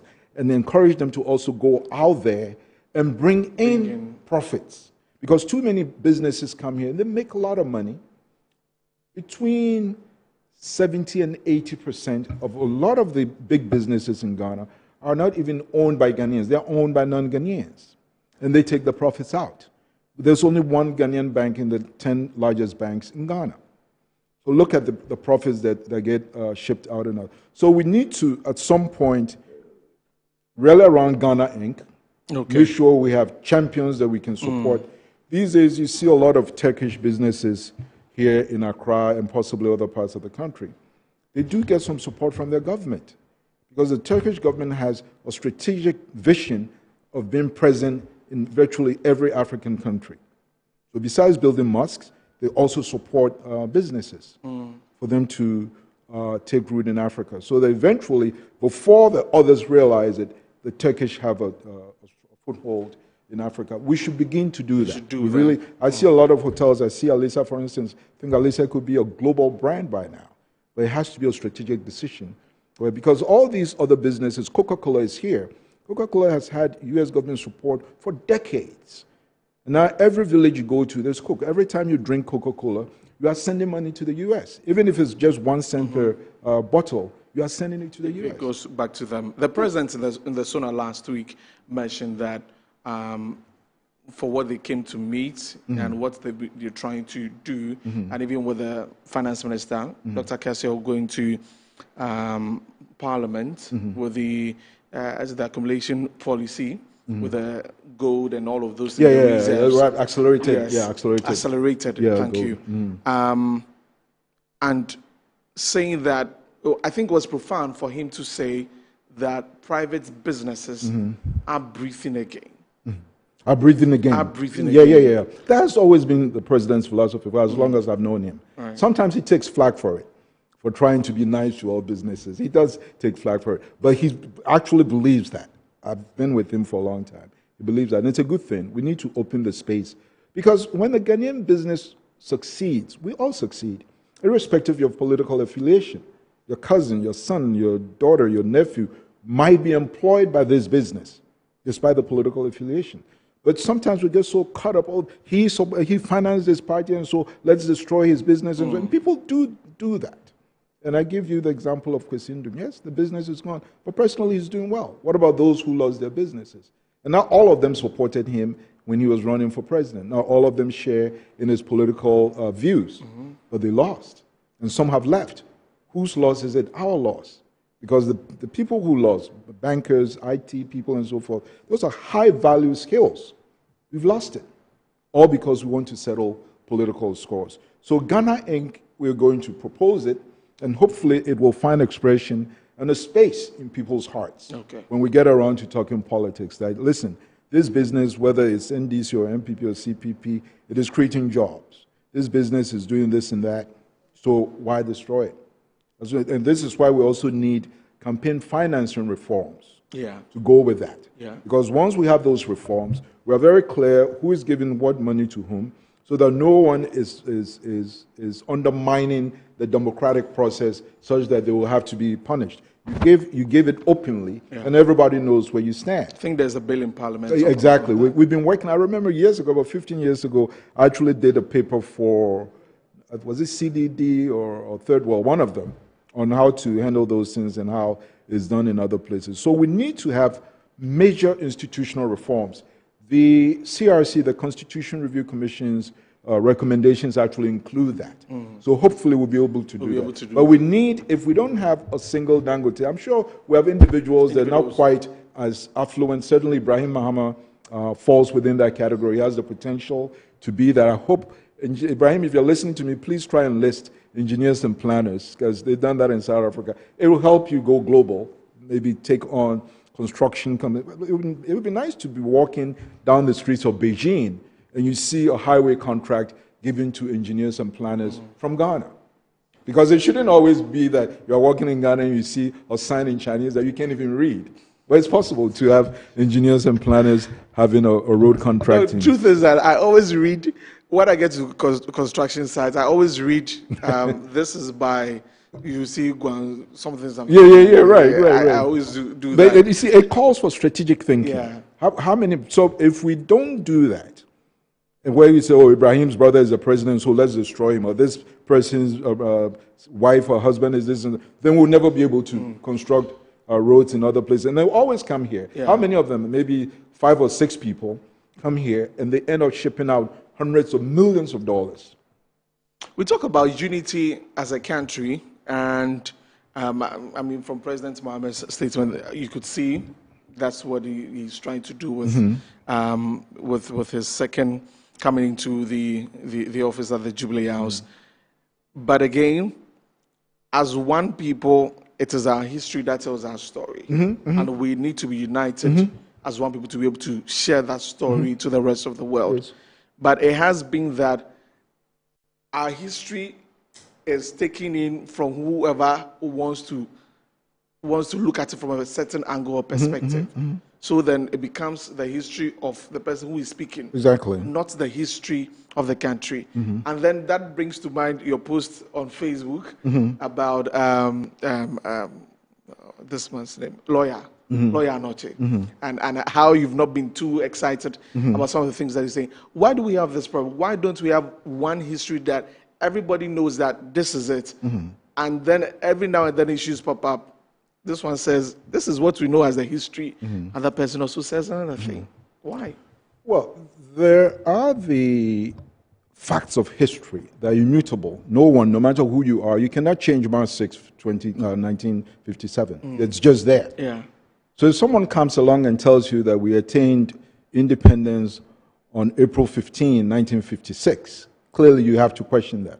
So it's not a question of making mistakes. You can say, or maybe you could even write that Ghana attained independence on March 5th or March 7th, 1957. That is acceptable. You made an error. We all know that the correct one is 6, but you just typed 7 instead of 6, or you typed 5. But to come up with a completely different story, a cooked-up story, that's subversion of history. And for us as development economists, it is a serious issue because development is history. And that then requires that you tell history as accurately as possible. Now, you come to the issue of national... The last time I mentioned this, and perhaps I should do that here also, what national development meant for Kwame Nkrumah. In the sense that he put national development on 2 pillars. The first one was what we call nation building. Okay. This is holding together the nation state that became the Gold Coast. Previously, they existed as independent states. Sometimes they even fought each other.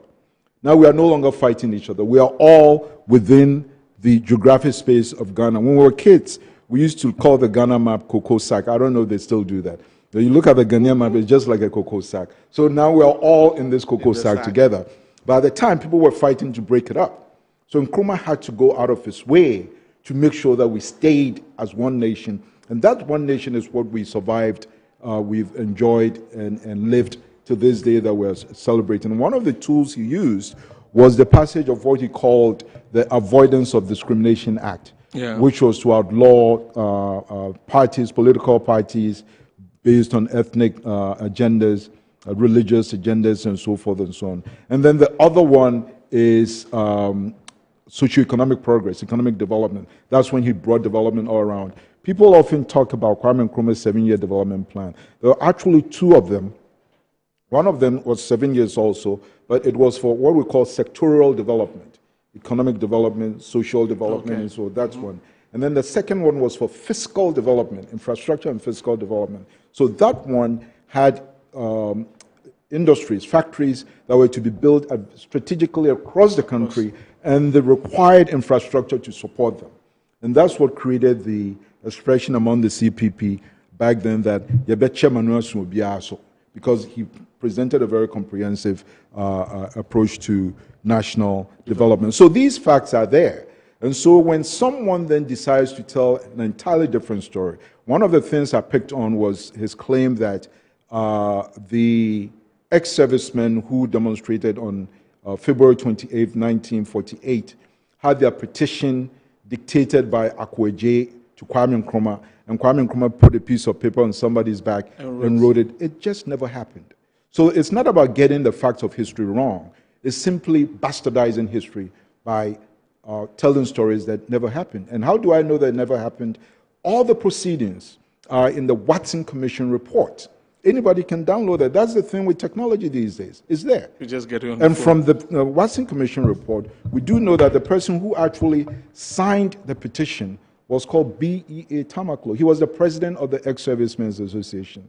After 48, he relocated to Kumasi. I think he even ran for office under the MAP, Muslim Association Party, for some reason.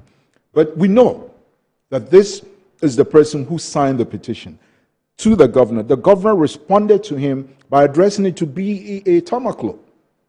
And then there was a permit that he required. The permit was addressed to B.E.A. Tamaklo. So how then do you come and sit on television? I have the utmost respect for him. I see he's eager and so forth and so on. But my plea is that we be as accurate as possible in telling the history. Because there's instances where, especially when ethnic tensions are involved, a single misstatement will lead to some sort of a conflagration that you cannot handle. So it's important that we stick to the facts as much as possible. You can put your own spin on the facts. That's a different story. But do not substitute the facts with your own. That is unacceptable. Okay. So, well, we just have about 5 minutes to wrap up. Oh, really? Okay. Right. So my next questions, maybe two, would be about the president and beyond 2026 and moving on for the National Development Planning Commission this year, 2026. What's coming in from you? The president says in today's statement that corruption is that erodes the very foundation of our nation. Exactly. Every city has been stolen from the public purse. Represents a classroom that is robbed of textbooks. It represents a hospital that will go without medicines. It represents a road that was left uncompleted. We are strengthening institutions, protecting anti-corruption agencies from political interference, and ensuring that no individual, regardless of their status or party, is above the law. But governments cannot win this battle alone. We must foster a national culture of integrity where honesty is valued and public service is regarded as a sacred duty. Independence granted us freedom, but freedom demands responsibility. These are the words of the president today. I couldn't agree more. Precisely what I said earlier, the issue of fighting corruption. Perhaps the only thing I will add to it, and in fact, I did meet him. I did meet with the president on Tuesday, and I raised my concerns also, especially what we have discovered at the local level. So we will have to. The commission is responsible for monitoring the performance of the various assemblies, but we also have a duty to make proposals for strengthening their institutions, their ability, human resource development, spatial planning, keeping to the laws and so forth and so on. So yes, the president has made his ideals, and this is what leaders do. You put forth a vision, and then you mobilize everyone to work towards that vision, and that's what we're doing. The commission actually is under the office of the president. We are supposed to advise him. We work towards him, and that's how come I met with him on Tuesday to discuss these things. So from the commission also, 2026?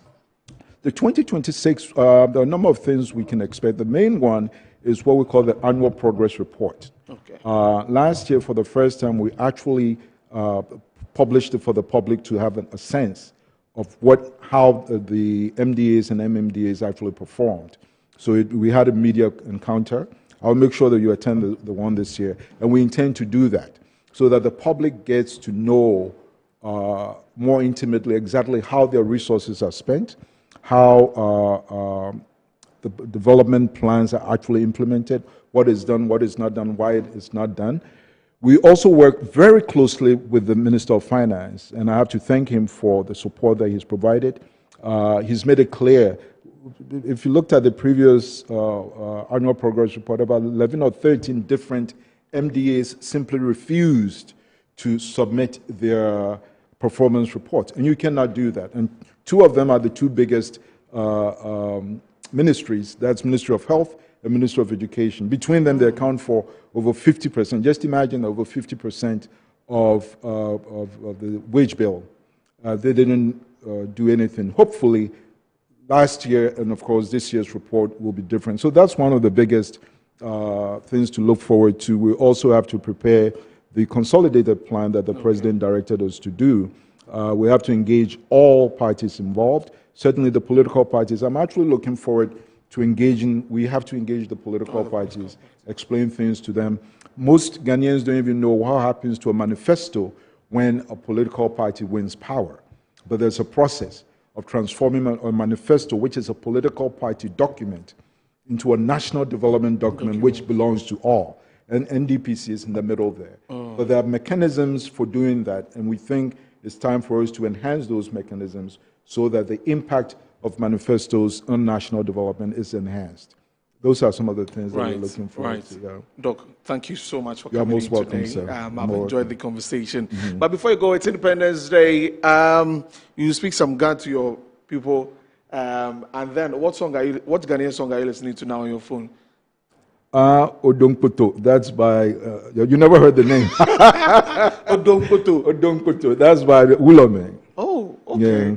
Okay. Yeah, I'll check it out. Do you speak Ghana? Oh, find a few. Okay. Fobulu dan konyeka adranka shi sandeja. Odongpoto. I understand it's biblical, but my final parting words would be again Wogbajeke. We've come a long way, and we have a long way to go. And I wish nothing but the best for my fellow Ghanaians on this anniversary. Right. Thank you very much, sir, for coming. Sure, thank you. So that's the conversation we just had with Dr. Nimoy Thompson, the chairman for the National Development Planning Commission. And that's a wrap up the show for today. Many thanks for being a part of the show. It's the holidays. I know you're home. You're just having some fun time. If not, then make your way to the Ifwa Sutherland Park, where Funny Face is having the kids in worship. Take your kids there to have a good time with Funny Face. So thank you so much to the whole team. It's always great working together and bringing this to our viewers across the world. My name is Desmond Okreku Danso. We're back on Monday right here on Good Afternoon Ghana. Do enjoy the rest of our programs. Have a beautiful holiday. Bye-bye. To the other nations, young as we are, that we are prepared to lay our own foundation. As I said in the assembly just minutes ago, I made it point that we are going to say that we create our own African personality and identity. It's the only way in which we can show the world that we are ready for our own battle. But today, may I call upon you all that at this great day, let us all remember that nothing in the world can be done unless it has the purported support of God. We have done the battle, and we again rededicate ourselves not only in the struggle to emancipate other territories in Africa. Our independence is meaningless unless it is linked up with the total liberation of the African continent.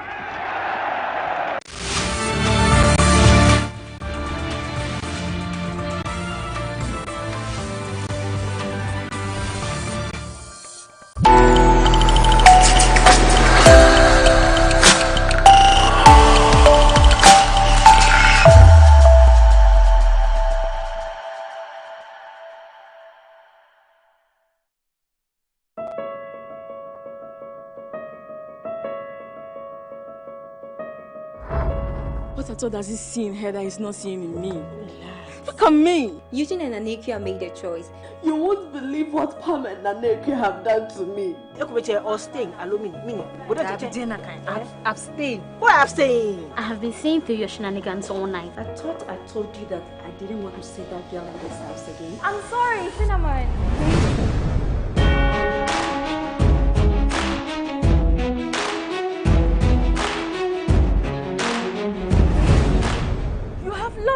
a battle, get over it. Battle? Why me? I like you very much. That's why I brought in this.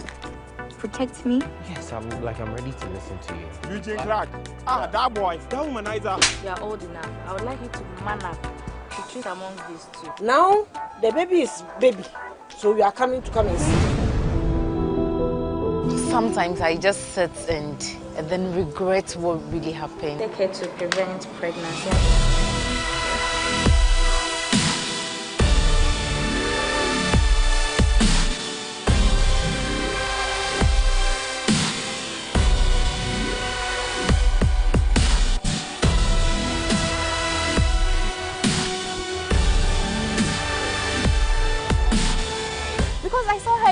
Just stop it. They have to pay for what they've done to me.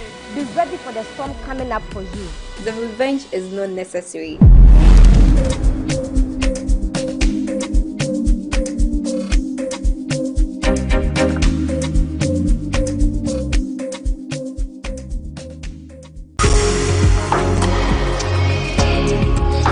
From finding your dream home to building a legacy for your family, the Homeowner Show has been your trusted guide. How sure are you what you are getting is the right land? And it has to do with searches, land commission, checking social planning authority, checking everything to make sure that what you are buying is not a problem or a challenge-prone transaction. The stress of even not owning a house and constantly coughing up to rent is a big issue. Join me, Hannah Atiasi, and my distinguished panelists as we delve into exciting conversations. Season 3 of the Homeowner Show, every Saturday at 6 p.m., only on Metro TV. Don't just own a house, build a legacy for your family.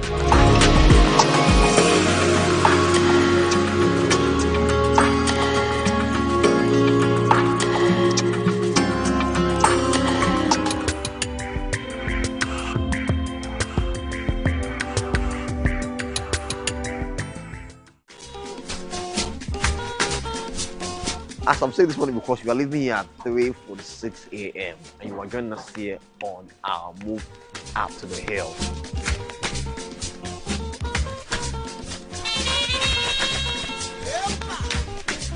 Someone already setting up the base for palm wine as early as 5 a.m. in the morning.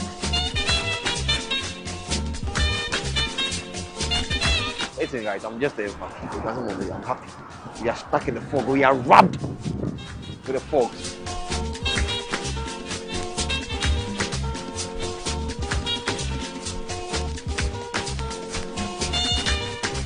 Can I sit on this chair? Some of the chairs, men don't or women don't. Before I may end up losing. If I sit on this or something get missing, you replace it to